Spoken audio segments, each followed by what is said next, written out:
8월 한 달 주님과 동행하시면서 주님의 손길, 주님의 그 체온, 주님의 숨결이 느껴지는 귀한 한 달로 살아가실 수 있는 근거가 만들어지는 오늘 첫날이 되시기를 예수님의 이름으로 축복합니다. 마태는 자기 민족 유대인들을 위하여 마태복음을 씁니다.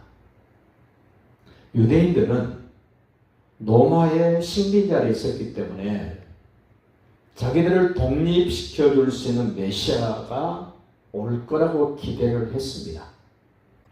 예수님이 이 땅에 오셨을 때 자기들이 바라는 메시아, 자기들의 형편과 처지를 살펴서 로마 정부로부터 해방시켜 줄 수 있는 메시아를 기다렸는데 그런 메시아는커녕 정말 무기력하게 힘없이 십자가 지고 죽은 예수를 바라보면서 결코 예수는 메시아가 아니다라고 그 예수를 죽이는 이 유대인들을 향하여 진정한 유대인의 왕은 이 십자가에 달려 죽으시고 부활하신 예수가 우리의 진정한 메시아, 우리의 왕입니다 라는 것을 표현해주는 이 마태복음, 특별히 마태복음은 예수님이 3년 동안 활동하시면서 말씀하셨던 중요한 것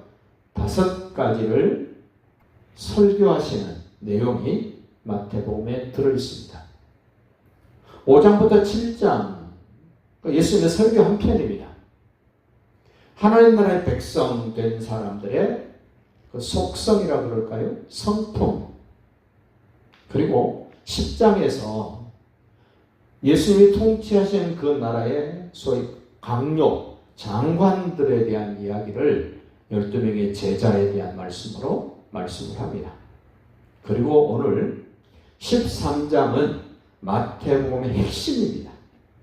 하나님의 나라, 다른 표현으로는 천국.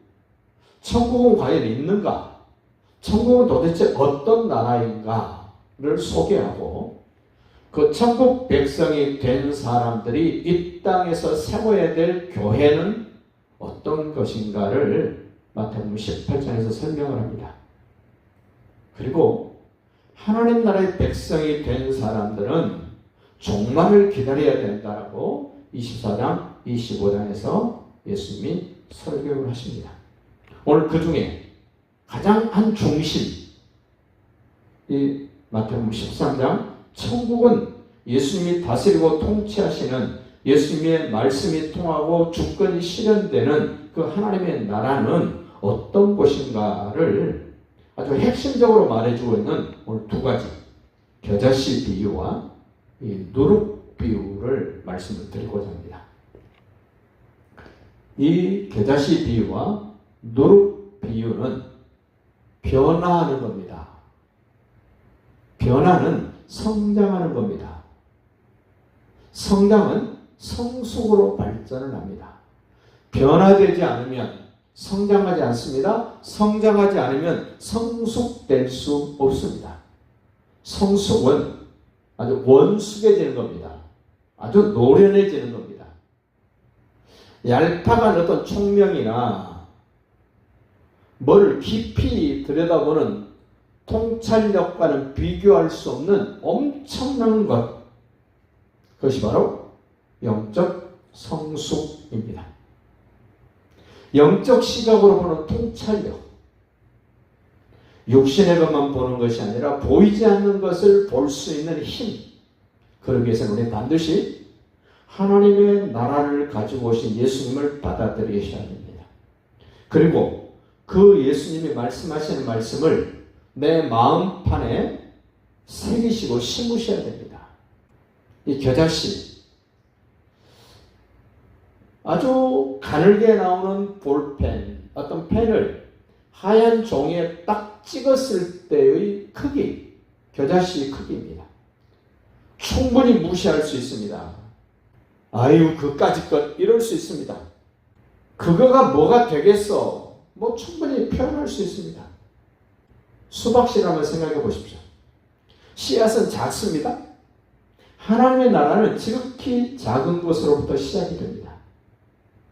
다만 그 씨앗 속에 생명이 있다는 사실을 기억하시고 시작하셔야 됩니다. 수박씨 하나를 떠올려 보십시오. 새카만 수박씨 하나입니다. 그런데 그 속에, 그 수박씨 속에는 엄청나게 뻗어나가는 푸른 수박 줄기가 있습니다. 속살을 빨갛게 드러내는 맛있는 수박 속도 있습니다. 새카만 씨들이 상당히 많이 들어 있습니다. 이처럼 작은 씨 하나지만 생명이 있는 씨는 역동성이 있습니다. 생명이 있는 씨는 엄청난 힘으로 받아들이고 개방성을 가지고 가능성을 가지고 있습니다. 오늘 말씀 보십시오. 31절. 천국은 마치 사람이 자기 밭에 갖다 심은 겨자씨 하나를 갖다. 아주 조그마한 겨자씨 하나를 갖다. 씨앗은 씨앗 그대로 있으면 의미가 없습니다. 어딘가에게 심겨져야 됩니다. 우리 마음밭에 하나님의 나라를 가지고 오신 예수님을 받아들이십시오. 내 마음에 품으십시오. 밭에는 외부로부터 무언가가 들어오면 싹을 틔울 준비가 다 되어 있습니다. 내 마음밭에 예수님을, 하나님의 나라를 심으시기를 바랍니다. 심어놓으면 저절로 되는 것이 아닙니다. 관리하셔야 됩니다. 귀하게 관리하고 그 귀하게 심은 그것들을 잘 가꾸시기를 바랍니다. 내 마음에 심었으면 그 심은 씨앗이 싹이 트도록, 시골에 농사 짓는 분들 보면 물론이 있습니다. 물론. 물이 늘 고여있는 논. 거기는 씨가 자라지 않습니다. 물만 있으면 썩어버립니다. 습도가 어느 정도 있고 온도가 어느 정도 돼야 싹이 튀어집니다. 싹 심을 때부터 싹이 트고 꽃이 피고 열매될 것을 기대하면서 심고 거둘 것을 기대해 보시길 바랍니다. 32절 보면 그렇게 말씀합니다. 자기 밭에 갖다 심은 사람은 이는 모든 씨보다 작은 것이로되 자란 후에 심어놓고 내버려둔 것이 아니라 관리를 합니다. 그거를 관찰을 합니다. 풀보다 커서 분명히 겨자씨가 싹이 틔어지고 이제 줄기가 되어서 자라기 시작합니다. 얼마나 자랐습니까? 풀보다 커서 나무가 되네. 이 과정을 생각해 보십시오. 그냥 가볍게 자기 밭에 심었다, 자랐다, 풀보다 컸다, 나무가 되었다. 우리 쉽게 그냥 이렇게 읽어버립니다만은 그 과정 속에 그 농부는 무엇을 어떻게 했을까 생각해 보십시오. 상당히 시간을 들였을 것입니다. 마음을 썼을 것입니다. 제가 어렸을 때부터 늘 들었던 이야기. 심어놓고 저절로 잘 되는 것은 호박밖에 없다. 그 이야기를 어른들로부터 참 많이 들었습니다. 그런데 강원도 행성에 내려가서 농사 짓고 계시는 목사님께 이 얘기를 했습니다. 목사님, 심어놓고 저절로 잘 되는 건 호박밖에 없다 그러셨는데요. 그랬더니 요즘은 호박도 돌보지 않으면 열매가 안 된답니다. 무슨 얘기 하는 겁니까? 심었으면 정성을 들이고 마음을 들여서 살피라는 겁니다. 관리하라는 겁니다. 그래야 열매를 거둘 수 있다는 겁니다. 나무가 됐으면 공중의 새들이 와서 그 가지에 깃들이니라. 아주 조그마한 겨자씨였는데 포용성이 있답니다. 수용성이 있답니다. 우리 은혜교회 식구들, 우리 믿음의 식구들은 넉넉한 마음으로 다른 사람을 포용할 줄 알고 수용할 줄 알고 품을 수 있기를 바랍니다. 하나님의 나라를 구약에서 살핀다면 이집트에서 나올 때 어린 양의 피의 공로로 이집트에서 탈출해 나올 때 허다한 잡족들이 언약 백성들과 함께 나옵니다. 저는 그 허다한 잡족들을 수용하고 포용하고 함께 이집트에서 나온 그 모습이 하나님의 나라의 실상. 민족이 다릅니다. 혈통이 다릅니다. 생각이 다르고 모든 것이 달랐던 그 허다한 잡족들을 히브리 사람들이 품고 이집트에서 나와서 홍해를 건넙니다. 물론 그들이 원망하고 불평하는 장본인들이 됐습니다마는 그래도 그들을 수용하고 포용했다는 것, 이 겨자씨 심어서 나무가 돼서 공중에 새들이 와서 그 가지에 깃들였다.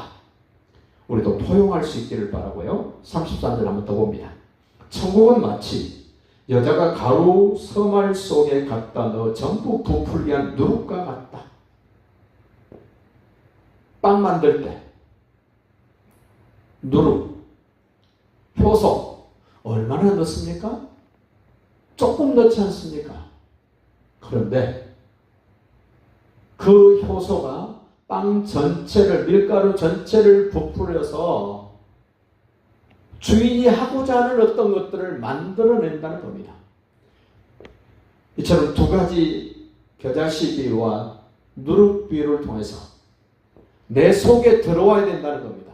예수님이 내 안에 들어오셔야 되고 하나님의 나라가 내 안에 들어와야 되고 하나님의 말씀이 내 마음밭에 심어져야, 들어와야 나를 변화시키고 나를 새롭게 하고 나를 하나님이 쓰시기에 합당한 모습으로 바뀐다는 사실을 꼭 기억해 주시기를 바랍니다.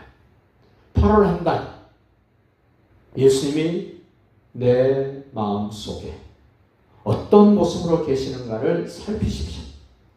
예수님이 가지고 오신 하나님의 나라가 내 영혼 속에, 마음 속에서는 어떤 역동성이 있는가, 어떤 변화를 나에게 주고 있는가를 생각하시고 그 예수님의 말씀을 들을 때 그 말씀을 내 마음판에 심으시고 그 말씀이 잘 성장해 갈 수 있도록 살피시고 정성을 들이시고 그 열매를 기대하는 그런 한 달이 되시기를 예수님의 이름으로 축복합니다.